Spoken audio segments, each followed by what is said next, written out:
This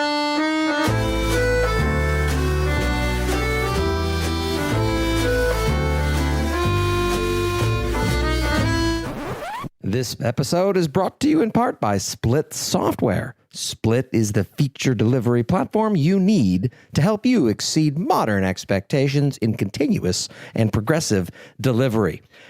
As they once said, if you're not first, you're last. Similarly, if you're not delivering, you're falling behind. A software release shouldn't be stressful, and yet they tend to happen late at night after many days of stress. Imagine if it were otherwise. No mishaps, headaches, or hair loss. Split is the feature data platform software engineers need to release features quickly and safely. You and up to 10 of your colleagues can create your first feature flags at split.io/AWS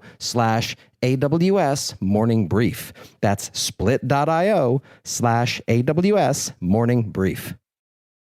Welcome to Last Week in AWS, the podcast. I'm Corey Quinn. Last week, Twitch's president put out a rather stunning blog post about why they're doing a 50-50 revenue split with streamers in most cases. And the reason I'm mentioning it here is the quote, "Lastly, we have to talk about the cost of our service. Delivering high definition, low latency, always available live video to nearly every corner of the world is expensive.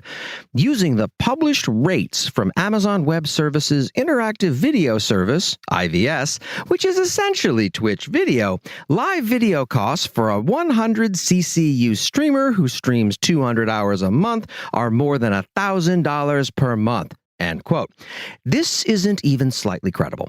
As it turns out, I ran an IVS economic analysis in June of 2020 using, funnily enough, Twitch's traffic numbers. The conclusion was that there was no possible way that Twitch was paying anything even in the same universe as the published IVS prices.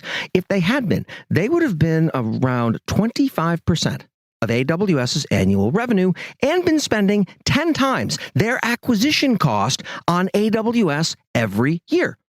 Although if someone at Twitch is listening to this and wants to argue otherwise, I would be thrilled to help you shave many billions of dollars a year off of your AWS bill. Please reach out. Now, what did AWS get up to last week?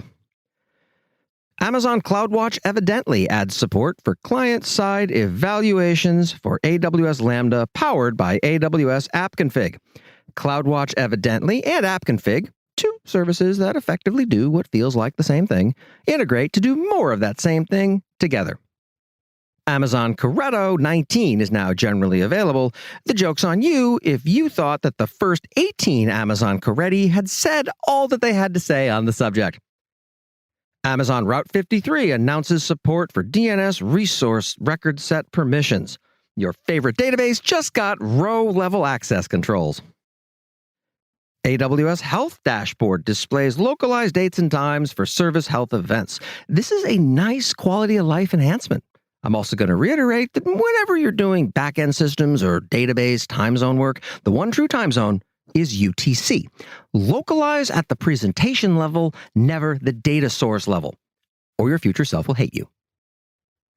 Using Prometheus to avoid disasters with Kubernetes CPU limits. Let's be very clear here. The scenario that they're describing is you're running Kubernetes and then a second disaster strikes. Build NFT metadata access control with Ethereum signatures and AWS Lambda authorizers.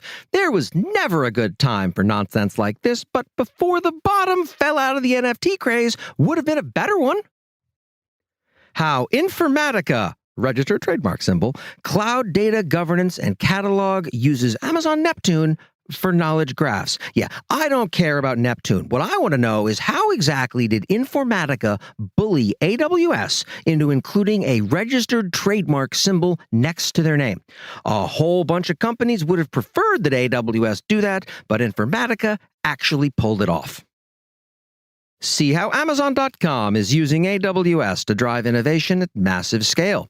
Amazon uses Amazon to become more Amazon. Detect population variants of endangered species using Amazon Recognition. I'm borderline worried that some of the machine learning services are so focused on being provably correct that if this analyzer gets a wrong result, it'll dispatch poachers to make the real world fit the model. This episode is sponsored in part by our friends at Sysdig. Sysdig secures your cloud from source to run. They believe, as do I, that DevOps and security are inextricably linked. If you want to learn more about how they view this, check out their blog. It's definitely worth the read.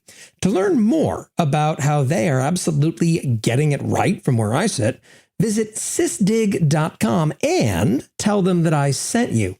That's SYSDIG.com. And my thanks to them for their continued support of this ridiculous nonsense.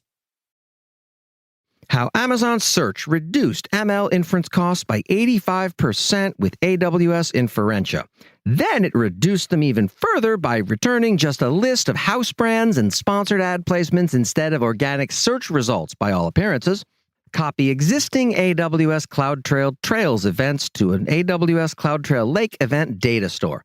Okay, this is, to be blunt, freaking awesome. I don't do particularly well with data manipulation and management, so CloudTrail Lake has been a godsend for me. But the big challenge I've had with it is that it only contains events that occurred since you enabled it. This enhancement lets you import historical data into it, meaning I don't have to stumble my way through more annoying ways of querying historical data. Not every feature release is for every customer, but this one sure is for me. Announcing AWS config compliance scores for Conformance Pack. Gamify compliance with a high score is you get to keep your job, and second place includes a prison term. AWS announces low to no cost security services for federal political campaigns and committees. This is a good thing. Cybersecurity is one of those things I believe people deserve that transcends partisanship. How AWS supports the 10th anniversary of National Voter Registration Day with digital tools for civic engagement. No snark here. This is awesome. It's AWS at its absolute best. How one nonprofit commemorates enduring sibling relationships with AWS. This puts the bro into tech bro for sure. I would appreciate a moment of silence for the approximately 40 ribald comments I could have made and somehow decided not to. Nara Space uses AWS to improve satellite image quality up to 3 times with deep learning, but it costs as much as transferring the images from the satellite 20 times, so really, who's winning? AWS. The house, AWS always wins. And finally, new report, the economic impact of the new AWS region in the Middle East. The UAE region apparently costs significantly less than their New Zealand region as per their previous economic impact report. This is presumably due to the famous New Zealand Hobbit tax. And that's what happened last week in AWS. I'm cloud economist Corey Quinn. Stay salty.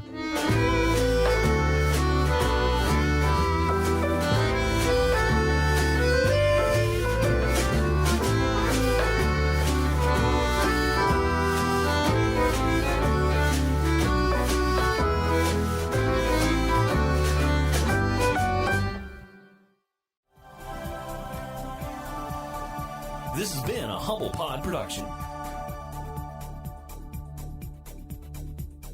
Stay humble.